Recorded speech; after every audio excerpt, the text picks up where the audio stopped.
शांति। बाबा ने कहा कि यह आत्मा जब तक सृष्टि पर शरीर में पार्ट बजा रही है तब तक 100% रेस्ट नहीं मिल सकती है। तो सच्ची सच्ची रेस्ट कहें, आराम मिलता ही है निर्माण धाम में, क्योंकि वहाँ पर कोई भी आत्मा पार्ट नहीं बजा सकती है। हर आत्मा को पार्ट बजाने के लिए इसी साकारी सृष्टि मनुष्य लोक में आना पड़ता है। इसीलिए अब बाबा हम बच्चों को मुक्ति धाम, निर्माण धाम की स्मृति दिला रहे हैं कि जहाँ पर हम फुल तरीके से रेस्ट प्राप्त कर सकते हैं। बाबा दूसरी बात हम बच्चों को समझा रहे हैं, कई बच्चे फिर थक जाते हैं पढ़ते पढ़ते, तो अनेक प्रकार के ऐसे संकल्प आते हैं। तो हमें कोई भी तरीके से पढ़ाई में नहीं थकना चाहिए।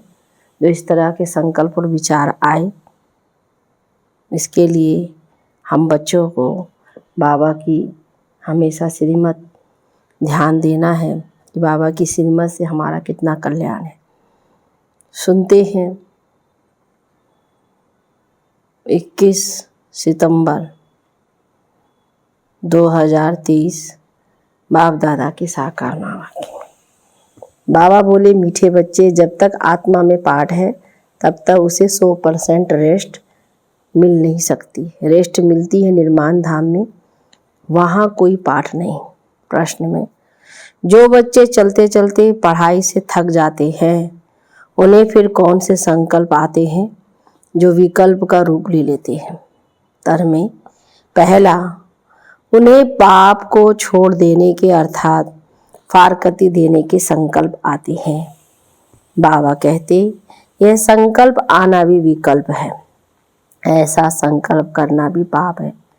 पढ़ाई ना पढ़ना माना ही थक जाना। ऐसे बच्चे अपना खाना खराब कर देते हैं। दूसरा, अगर किसी बात के कारण कोई माता पिता से रूठ जाते हैं तो वह 21 जन्मों की बादशाही गवा देते हैं। गीत है, आज अंधेरे में है इंसान। ओम शांति। यह है भक्ति मार्ग का गीत व प्रार्थना। किसके पास प्रार्थना करते हैं? किसके पास है? भगवान के पास, परंतु घोर अंधियारे में होने कारण भगवान को जानते ही नहीं। तो अब सुने कौन? जब भगवान उन्हों की पुकार सुने तब आकर ज्योति जगाए। परंतु बच्चे भगवान को जानते ही नहीं, तो सुनेंगे फिर कैसे? अभी तुम सम्मुख बैठी हो, भगवान तुमको घोर अंधियारे से घोर सोचने में ले जा रहे हैं। गाते भी हैं ब्रह्मा की रात और ब्रह्मा का दिन। रात में दर दर भटकते भी बहुत हैं। पहाड़ों पर टिकोड़ों, मंदिरों मस्जिदों में जाते हैं, परंतु भगवान मिलेगा कहाँ? भगवान का जन्म भी भारत में मनाते हैं। शिवरात्रि कहते हैं ना, बरोबर उनकी यादगार प्रतिमाएं भी भारत में हैं, परंतु समझते नहीं कि वह कब आते हैं। बिल्कुल घोर अंधियारे में हैं। अभी तुम घोर अंधियारे में नहीं हो, तुम नंबरवार पुरुषार्थ अनुसार सोजरे में आते जाते हो। तुम बच्चे जानते हो ये सारी सृष्टि की रचना कौन और कैसे करते हैं। तुम यहाँ आए हो ईश्वरीय विश्वविद्यालय में, जहाँ ईश्वर पढ़ाते हैं, मनुष्य से देवता बनाते हैं। यह नॉलेज तुम्हारे में भी नंबरवार समझते हैं। कोई तो अच्छी रीति समझते हैं, कोई पूरा नहीं समझने वाले भागंती हो जाते हैं, माता पिता से रूठ पड़ते हैं। जिनके लिए गाया हुआ है, आश्चर्यवत ऐसे माता पिता से रूठ पड़ते हैं। पशंती कथंती फिर रूठ पड़ंती। जानते हैं माता पिता से हमको 21 जन्म के लिए स्वर्ग की बादशाही मिलती है, फिर भी भूल जाते हैं। बाबा ने समझाया है, जिसको शांति कहा जाता है वह मिलती ही है शांति धाम अथवा निर्माण धाम में। उसको मुक्ति धाम भी कहा जाता है। अगर कोई कहे हम 100% रेस्ट में हैं, परंतु ये अक्षर कोई है नहीं। सारे दिन में कोई ना कोई कर्म तो जरूर चलता ही है। हाँ, अल्पकाल के लिए रात की नींद को रेस्ट कहते हैं, क्योंकि आत्मा कहती है मैं सारा दिन काम करके थक गई हूँ, अब रेस्ट लेती हूँ। अपने को डिटैच कर देते हैं। यह तो जानते हो बाप रहते ही हैं शांति देश में, या ऐसे समझते हो कि परमपिता परमात्मा वहाँ रेस्ट में रहते हैं। परमात्मा रेस्ट में तब रहते हैं जब उनका पाठ नहीं है। मुक्ति धाम में कोई काम नहीं करते हैं। ये बड़ी समझने की बातें हैं। अभी तुम्हारी बुद्धि का ताला खुलता जाता है। बाप कहते हैं तुमको पता है मैं रेस्ट में कब रहता हूँ, जबकि तुम बच्चे स्वर्ग में सुख में रहते हो। वहाँ तुमको सुख शांति है, उसको रेस्ट नहीं कहा जाएगा। रेस्ट में तब कहें जब तुम्हारा कोई पाठ नहीं है। तुम जब स्वर्ग में हो तो मुझे कोई मेहनत नहीं करनी पड़ती। मैं वहाँ घर में शांत में रहता हूँ। शांति का दूसरा अक्षर वहाँ रेस्ट कहेंगे। यहाँ तो रेस्ट में रह नहीं सकते हैं। आत्मा कहती है मैं रेस्ट में तब हूँ जबकि रात को नींद करती हूँ। इस समय रेस्ट में हूँ या शांत में हूँ, बात एक ही है। रात को अशरीर बन जाते हैं, शांत हो जाते हैं, फिर उठते हैं तो कर्म में आते हैं, फिर भी अनरेस्ट है। कर्म करते अनरेस्ट भासती है। सतयुग में अनरेस्ट का सवाल नहीं, अनरेस्ट करती है माया। वहाँ ऐसे नहीं कहेंगे कि हम रेस्ट में रहते हैं। काम काज सब करते हैं परंतु अशांत नहीं रहते हैं। बाकी रेस्ट अक्षर है नहीं। समझो कोई कहते हैं हम शिमला जाते हैं रेस्ट के लिए, परंतु रेस्ट का अर्थ नहीं। सच्ची रेस्ट तब हो जब हम निर्माण धाम में रहते हैं, वहाँ चुप रहते हैं। बाकी रेस्ट कोई को नहीं है। कोई कोई हमको 100% रेस्ट है तो वे रॉन्ग हो, इसको अज्ञान कहा जाता है। हाँ ये जरूर कहा जाएगा पढ़ाई नहीं पढ़ने चाहते तो रेस्ट लेते हैं, ना पढ़ना रेस्ट लेना ये तो फिर थकना हो गया, अपना ही खाना खराब करते हैं। समझाया जाता है हे रात की राही, स्वर्ग की राह पर चलते चलते थक मत जाना, रूठ नहीं जाना। माता पिता को फारकती देने का तो संकल्प भी नहीं उठाना चाहिए। ये संकल्प उठाया तो उसको विकल्प कहा जाता है। ऐसे माता पिता जिससे स्वर्ग की बाजाई मिलती है उसके लिए संकल्प भी क्यों उठाए। लिखते हैं कभी कभी संकल्प आता है छोड़ दे, कुछ समझ में नहीं आता। अरे समझने का तो ये टाइम है ना, समझना अर्थात पढ़ना। तुम जानते हो हम पढ़ रहे हैं परमपिता परमात्मा जो ज्ञान का सागर है, ऊंचते ऊंचे उनको कोई भी जानते नहीं। भल ब्रह्मा विष्णु शंकर अथवा लक्ष्मीनारायण को जानते हैं, परंतु भारतवासियों को ये पता नहीं कि लक्ष्मीनारायण ने राज्य कब लिया और किसने दिया। माया ने बिल्कुल ही घोर अंधियारे में डाल दिया है। बाप आकर समझाते हैं। रचता बाप मनुष्य सृष्टि की रचना कैसे करते हैं यह तो कोई भी नहीं जानते। बाप ही बैठ समझाते हैं। प्रजापिता ब्रह्मा को क्रिएटर नहीं कहेंगे, बल प्रजापिता कहा जाता है, परंतु वह रास्ता नहीं। मनुष्य कहते हमको अल्लाह ने पैदा किया, निराकार फादर को ही रास्ता कहेंगे। रास्ता बाप को जरूर मनुष्य ही जानेंगे, जानवर तो नहीं जानेंगे। जानवर तो मुख से नहीं कहेगा कि हमको परमात्मा ने रचा है। मनुष्य कहेंगे हमको भगवान ने रचा है, तो बाप बैठ समझाते हैं तुम देखो ये रचना कैसी रची। पहले पहले रचना होती है मुख वंशावली की, बच्चे को बड़ा होकर फिर बाप बनना है।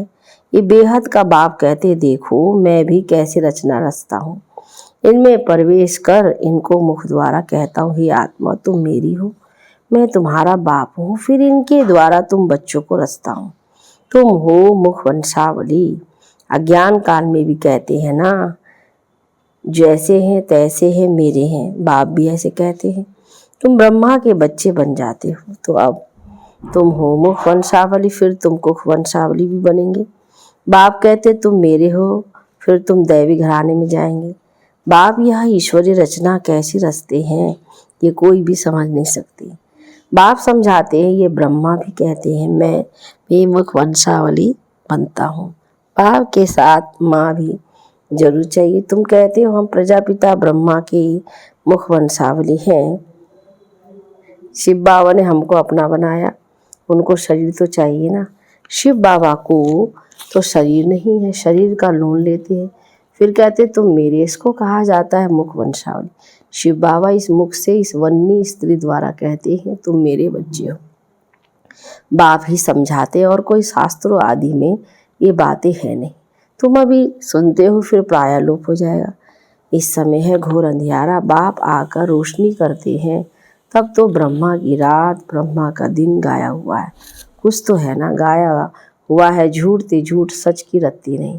परंतु बाप कहते हैं प्रायः कुछ ना कुछ हो रहता है, परले नहीं हो जाती। थोड़े रहेंगे फिर झाड़ वृद्धि को पाता है। मनुष्य ने फिर महाप्रलय दिखाई है, परंतु महाप्रलय कभी होती नहीं।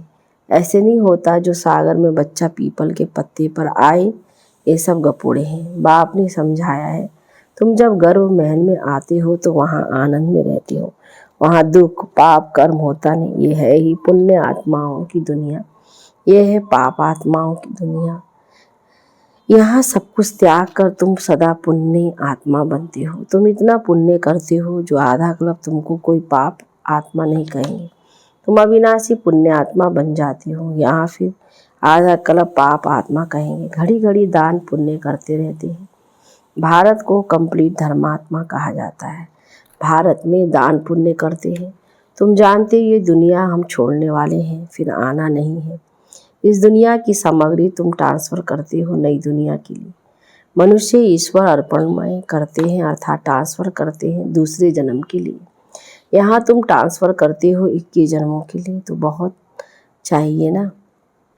तुमसे सारी कीचड़ पट्टी लेकर नया देते हैं, पुराना लेकर सोने का देते हैं। तुम सच्चाई से बाप को देते हो, बाप भी तुमको सबको देते हैं। तुम्हारा पाठ जो चलता आया है ये ड्रामा में था, सबने घर बार छोड़ा।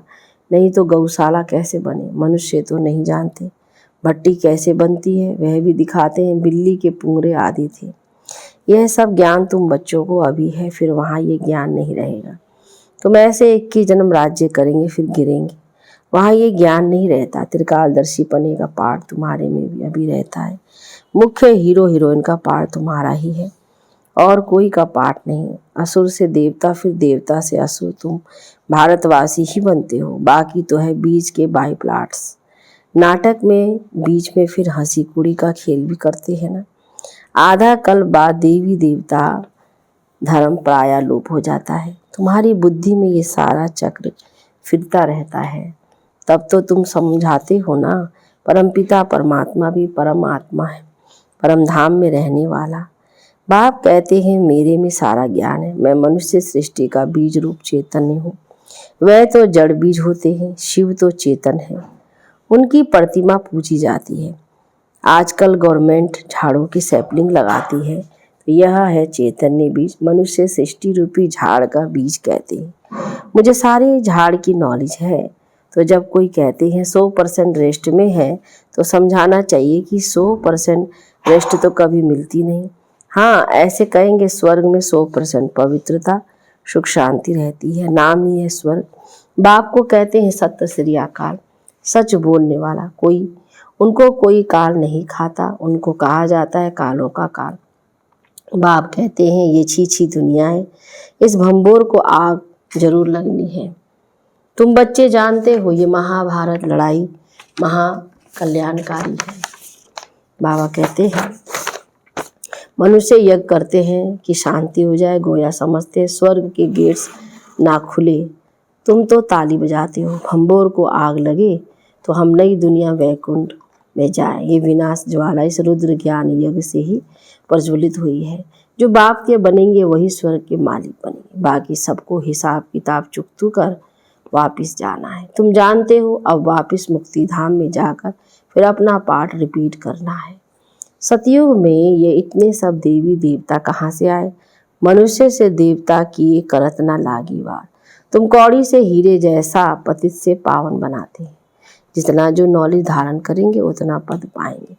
राजधानी स्थापन हो रही है, तुम जानते हो हम अपने लिए स्वर्ग की स्थापना कर रहे श्रीमत पर। अगर श्रीमत से कोई रूठ कर अपनी मत पर चले तो वह रावण मत हो जाएगी।